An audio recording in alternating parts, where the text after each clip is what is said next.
صرف انسان ہی ہے جو غفلت میں ہے۔ میں تھوڑا سا یہ بیان کروں گا اللہ تعالیٰ کی حمد کیا ہے۔ قرآن پاک میں آتا ہے یسبح للہ ما فی السماوات والارض، کہ زمین و آسمان میں جتنی بھی چیزیں ہیں وہ اللہ تعالیٰ کی حمد و ثنا بیان کرتی ہیں۔ ہر چیز اللہ تعالیٰ کی عبادت کرتی ہے، چاہے وہ چاند ہے، زمین ہے، حجر ہیں، شجر ہیں، یہ چوپائے ہیں، یہ جن و ملائک ہیں، کائنات کا ہر ذرہ، چاہے وہ خشکی پہ رہنے والا جانور ہو یا چاہے وہ سمندر کی گہرائیوں میں رہنے والی مخلوقات ہو، وہ اللہ تعالیٰ کی حمد و ثنا بیان کرتی ہے۔ بس صرف انسان ہے، ہم لوگوں نے یہاں پہ آ کے نا غفلت میں ہم نے نا، اگر آپ لوگ پڑھیں نا سورہ الرحمن تو آپ کو پتہ چلے سورہ الرحمن اللہ تعالیٰ نے کتنا پیارا کلام فرمایا کہ الرحمن نہایت رحمان، میں بہت بڑا مہربان ہوں۔ اے انسان تو غفلت میں ہے سارا، تجھے اتنی نعمتیں دی ہیں، تجھے میں نے پھل فروٹ دیے، سب سے بڑی بات تجھے میں نے صحت دی ہے،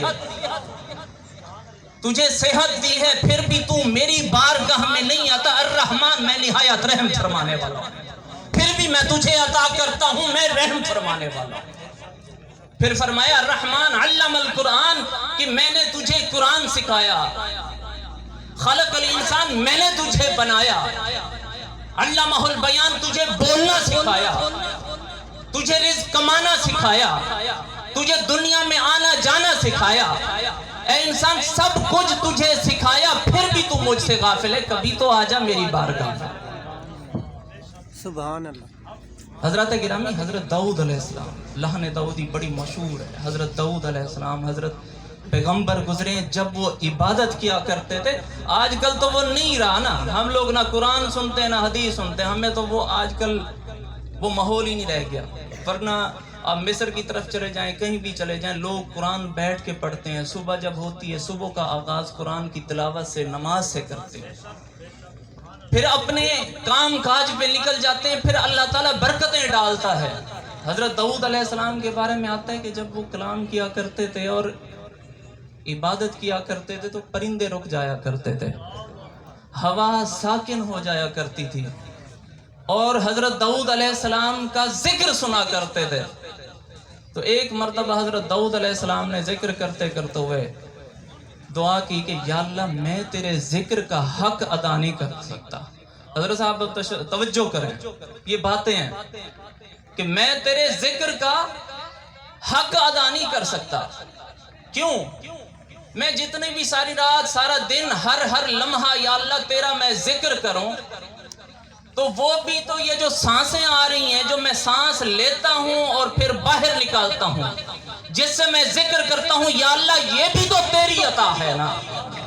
اگر یہ سانس نہ آئے نہ جائے تو میں کیسے تیرا ذکر کر سکوں؟ حضرت گرامی بڑا عجیب لوگ، ہمیں چاہیے کہ ہم نماز بھی پڑھیں، ہم قرآن بھی پڑھیں، یہ شعور ختم ہوتا جا رہا ہے۔ اللہ تعالیٰ کی بارگاہ میں دعا ہے، اور اللہ تعالیٰ کی ایسی شان ہے کہ ہم بیان نہیں کر سکتے۔ اللہ تعالیٰ نے یہ سورہ رحمان پڑھے نا، جب یہ سورہ فیل ہے، علم تر کیف فعل ربک باصحاب الفیل، جب یہ پرندے آئے نا نازل ہوئے، اس وقت میں حضرت ایک بات کہوں گا، آقا علیہ السلام کے جو دادا جی تھے نا حضرت عبد المطلب، وہ مدینہ کے سردار تھے، مدینہ کے سردار تھے، پتہ والی بات ہے۔ اور وہ لوگ آیا کرتے تھے ان کے پاس، فیصلے کروایا کرتے تھے۔ اور ایک بادشاہ آیا ابرہ، اس نے نا مختصر کر رہا ہوں، اس نے سوچا کہ میں جا کے خانہ کعبہ کو توڑ دوں گا، اس کو منہدم کروں گا۔ تو وہ جب آیا تو پہلے اس نے نا سارے مدینے والوں کے اونٹ بکریاں ساری واپس لے گیا۔ تو حضرت عبد المطلب کے بھی اس میں اونٹ تھے، تو حضرت عبد المطلب اس کے پاس چلے گئے، تو ان کو بتایا گیا کہ عبد المطلب سردار آ رہے ہیں۔ تو وہ جب دیکھا انہوں نے، حضرت عبد المطلب کے پیشانی میں آقا علیہ السلام کا نور تھا، جلال تھا۔ آقا علیہ السلام کی وجہ سے نا ان کے چہرے پہ چمک دمک تھی۔ جب اس بادشاہ نے دیکھا تو کھڑا ہو گیا، پھر کہنے لگا حضور آئیں بیٹھیں، سامنے بٹھایا، پھر کہنے لگا کہ حضور کیسے آنا ہوا ہو؟ حضرت عبد المطلب نے کہا کہ میرے اونٹ آپ کے فوجی لے آئے، مجھے وہ اونٹ واپس کر دیں۔ بادشاہ نے کہا حضور بڑی بات ہے، میں نے سمجھا آپ آئیں گے کعبہ شریف کی بات کریں گے، آپ نے تو صرف اپنے اونٹوں کی بات کی۔ تو حضرت عبد المطلب نے جو فرمایا نا، آپ نے فرمایا بات سنو، وہ اونٹ میرے ہیں، اور جس کی تم نے ارادہ کیا ہے نا کعبہ شریف کا، وہ اللہ تعالیٰ کا ہے۔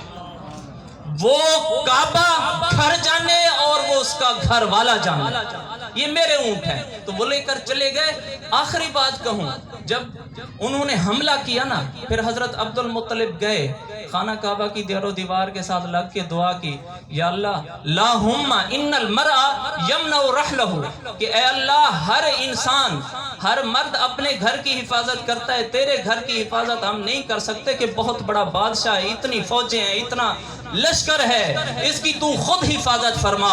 تو اس کے بارے میں آتا ہے کہ وہ پھر اللہ تعالیٰ نے ایسی حفاظت فرمائی کہ چھوٹے چھوٹے پرندے تھے انہوں نے کنکریاں بسرائی، اور ابرہا کا جتنا بھی لشکر تھا وہ غرق ہو گیا، برباد ہو گیا۔ تو اللہ تعالیٰ کی بڑی شان ہے، جو چاہے کر سکتا ہے۔ تو کوشش کریں کہ نماز بھی پڑھیں، قرآن بھی پڑھیں، اللہ تعالیٰ ہم سب کو نماز و قرآن پڑھنے کی ہدایت عطا فرمائے۔